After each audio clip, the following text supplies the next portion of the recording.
Welcome, everyone, and thank you for listening to me on one of my favorite topics. I talk about this absolutely every day when I am diagnosing problems on Garden Line. You'll hear more about that. So here's what I'm going to talk about. What is no-till?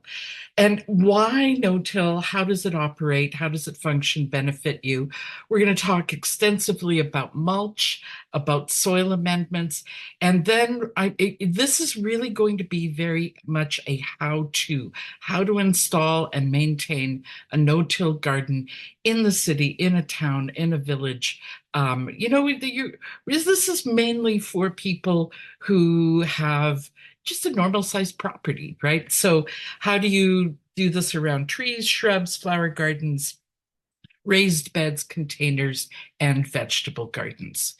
So no-till raises a lot of questions. So why all of a sudden should I convert to no-till?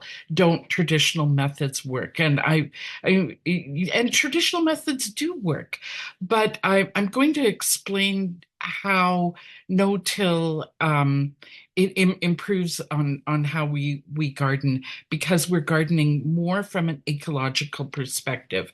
Why do our trees and shrubs need mulch? How do you amend soil?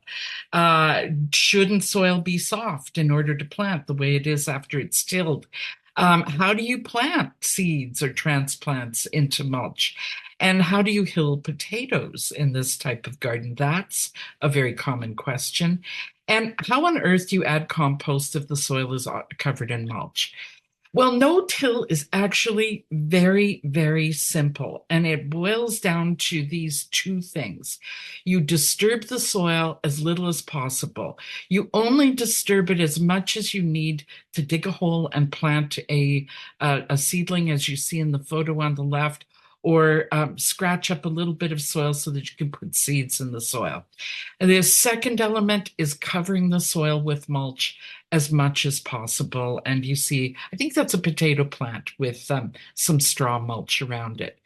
So traditional gardening methods are actually very labor intensive and require a lot of resources. Now, I really don't want to put down anybody who's done traditional gardening, because that is what every book, every magazine, and a lot of the internet has just sort of drilled into us.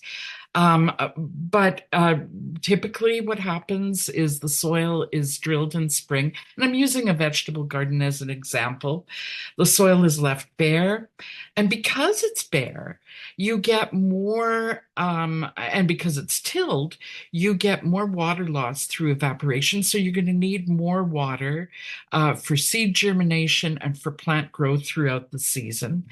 Um, Synthetic fertilizers are needed because the tilling it ruins the structure of the soil, and therefore the soil is not doing its job and making those nutrients available to your plants. Weeding, of course, is a constant chore because the soil is bare, and so weeds get a chance to germinate. And sometimes people will till or turn their soil again in fall. And people that aren't rototilling are actually lifting shovels full of soil over and turning their gardens. So traditional methods absolutely work until they don't. Unprotected soil. Here's actually a very nice vegetable garden. And somebody's got some nice things growing there, but it only takes, I don't know, 3-4 days before those little baby weeds emerge. And so there is a lot of work to keep weeds in check. And here's another beautiful traditional garden. I'm sure that they get lots of great plants, but that person is spending an awful lot of time weeding. They're watering, they're fertilizing to keep those plants as healthy as possible. And he probably has a sore back too. So mulch does more than just suppress weeds. Here's a pretty little mulch garden that belonged to my friend Joanne. So let's look at the benefits. So it benefits our soil.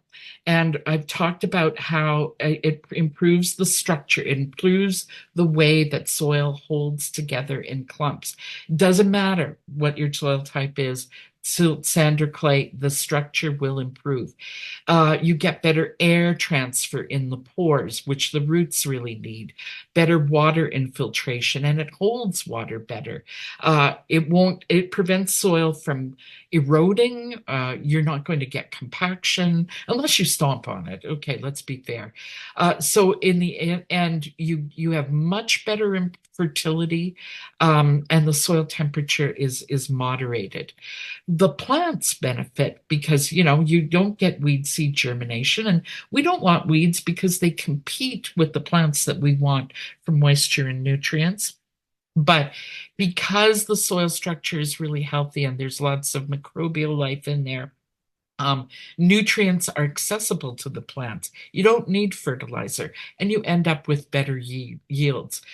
As our ecosystem, your garden, your backyard, your side yard, your front yard is an ecosystem into itself.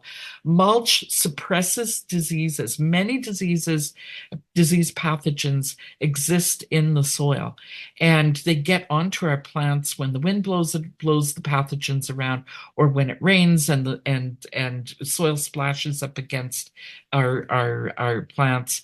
You get far fewer pests because there's more diversity, there's more habitat for beneficial insects and for birds. They're eating the pests. More and mulch also neutralizes pollutants and sequesters carbon, which is really important as well. So humans, gardeners, we're humans. We're going to end up spending less money on water because that soil is holding on to the water. A lot less money on fertilizer because the nutrients, you don't have to add synthetic fertilizers to keep your plants growing. You don't need to spend $500 on a rototiller. You're going to have less labor, less back pain. We think that mulch is beautiful. And, when we first started talking about mulch, we heard this all the time. Oh, mulch is ugly. Well, I beg to differ. I think it's beautiful. And frankly, it's actually really easy to do. The initial installation is a little bit of work, but after that, your work goes down to almost nothing. It's easy, easy, easy, easy. So, first of all, you need to get rid of the weeds. If you've got annual weeds, you don't have to worry about them too much because they die anyway at the end of the year. If they're tall, you can mow them.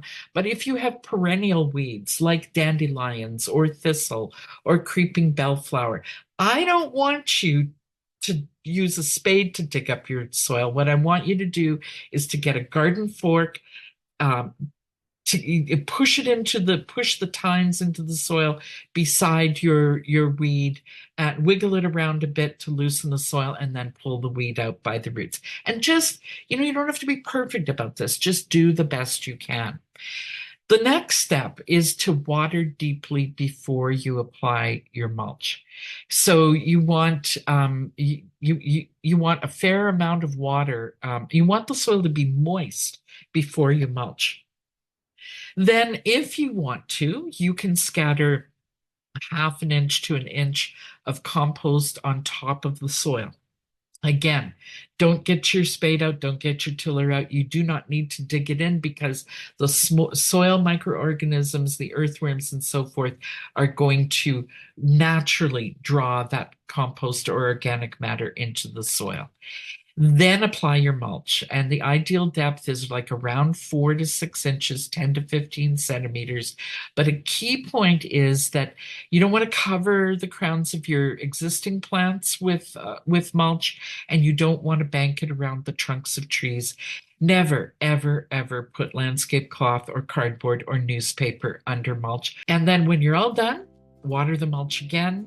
The extra water is going to lock in the moisture and encourage the microbial action